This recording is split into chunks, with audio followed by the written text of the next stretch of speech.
إن الحمد لله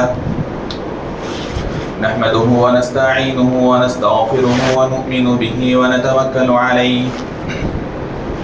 ونعوذ بالله من شرور أنفسنا ومن سيئات أعمالنا من يهده الله فلا مضل له ومن يضلله فلا هادي له وأشهد أن لا إله إلا الله وحده لا شريك له وأشهد أن محمدا عبده ورسوله أما بعد فإن خير الحديث كتاب الله وخير الهدي هدي محمد صلى الله عليه وسلم وشر الأمور محدثاتها وكل محدثة بدعة وكل بدعة ضلالة وكل ضلالة في النار. أعوذ بالله من الشيطان الرجيم. بسم الله الرحمن الرحيم. يوم نقول لجهنم هل امتلأت وتقول هل من مزيد وأزلفت الجنة للمتقين غير بعيد هذا ما توعدون لكل أواب حفيظ من خشي الرحمن بالغيب وجاء بقلب منيب ادخلوها بسلام ذلك يوم الخلود لهم ما يشاءون فيها ولدينا مزيد. معزز حاضرین جمعہ، بزرگوں نوجوانوں، تمام قسم کی تعریف اس اللہ وحدہ لا شریک کے لیے لائق و سزاوار ہے جس اللہ کے ہم اور آپ کی زندگیوں پر بے شمار احسانات ہیں، انعامات ہیں، جس اللہ نے ہم اور آپ کو اسلام جیسی عظیم نعمت سے مالا مال فرمایا، اور جس اللہ نے ہم اور آپ کو اپنی زندگیوں میں اپنی مغفرت کروانے، نیکیوں میں آگے بڑھنے اور جنت کے درجات بلند سے بلند پانے کا ایک موقع یعنی رمضان کا موقع بھی ہمیں نصیب فرمایا. بعدہ درود و سلام نازل ہو تمام انبیاء کرام پر، خصوصاً آخری نبی جناب محمد رسول اللہ صلی اللہ علیہ وسلم پر، جن کی محنتوں اور کوششوں کا نتیجہ ہے کہ آج ہم تمام کے تمام اسلام کے سائے میں زندگی بسر کر رہے ہیں، اور جن کی زندگی کو اللہ تبارک و تعالیٰ نے ہم تمام کے لیے اسوہ اور نمونہ بنایا ہے. اللہم صلی علی محمد وعلی آل محمد کما صلیت علی ابراہیم وعلی آل ابراہیم انکا حمید مجید. اللہم بارک علی محمد وعلی آل محمد کما بارکت علی ابراہیم وعلی آل ابراہیم انکا حمید مجید. معزز حاضرین، ہم تمام یہ بات جانتے ہیں کہ ہماری زندگیوں میں رمضان کا بابرکت مہینہ آیا اور دیکھتے ہی دیکھتے آدھے سے زیادہ مہینہ گزر گیا. آج رمضان کی 18 تاریخ ہے اور 2 دن کے بعد رمضان المبارک کے بہت ہی قیمتی ایام، رمضان المبارک کے بہت ہی زیادہ فضیلت والے دن، بہت ہی زیادہ اہمیت والے دن اور رات، یعنی رمضان کی آخری 10 دن، رمضان کی آخری 10 راتیں ہماری اور آپ کی زندگیوں میں آنے والی ہے. تو اسی اعتبار سے میں نے مناسب سمجھا کہ آپ کے سامنے رمضان کے آخری عشرے سے متعلق کچھ باتیں آپ کے سامنے رکھوں. سب سے پہلے ہم اور آپ یہ معلوم کرنے کی کوشش کرتے ہیں کہ شریعت اسلامیہ کے اندر قرآن اور حدیث کی روشنی میں رمضان المبارک کے آخری عشرے کی فضیلت اور اس کی اہمیت سے متعلق کیا باتیں بتائی گئی ہیں. ہم اور آپ یہ بات جانتے ہیں، ہمیشہ سنتے رہتے ہیں کہ اللہ تبارک و تعالیٰ نے قرآن مجید کو رمضان المبارک کی لیلۃ القدر میں نازل فرمایا. انا انزلناہ فی لیلۃ القدر، ہم نے اس قرآن کو لیلۃ القدر میں نازل فرمایا. وما ادراک ما لیلۃ القدر، اور آپ کو کیا پتا کہ لیلۃ القدر کیا ہے، اس کی اہمیت کیا ہے، اس کی قیمت کیا ہے. پھر اللہ خود بیان فرماتے ہیں لیلۃ القدر خیر من الف شہر، کہ لیلۃ القدر کی عبادت 1000 مہینوں کی عبادت سے بہتر ہے. تو یہ جو رات ہے، جس رات اللہ تبارک و تعالیٰ نے قرآن مجید کو نازل فرمایا، جس رات کی عبادت 1000 مہینوں کی عبادت سے بہتر ہے، ایسی رات انہی رمضان کے آخری 10 راتوں کے اندر آنے والی ہے. اسی طرح جب رمضان المبارک کے آخری 10 دن نبی صلی اللہ علیہ وسلم کی زندگی میں آیا کرتے تھے تو اللہ کے نبی صلی اللہ علیہ وسلم کے تعلق سے حضرت عائشہ رضی اللہ عنہا بیان فرماتی ہے کہ اللہ کے نبی صلی اللہ علیہ وسلم کان یجتہد فی العشر الاواخر ما لا یجتہد فی غیرہ، کہ اللہ کے نبی صلی اللہ علیہ وسلم آخری 10 راتوں میں جتنی محنت کرتے تھے عبادتوں کے اندر، قیام اللیل کے اندر،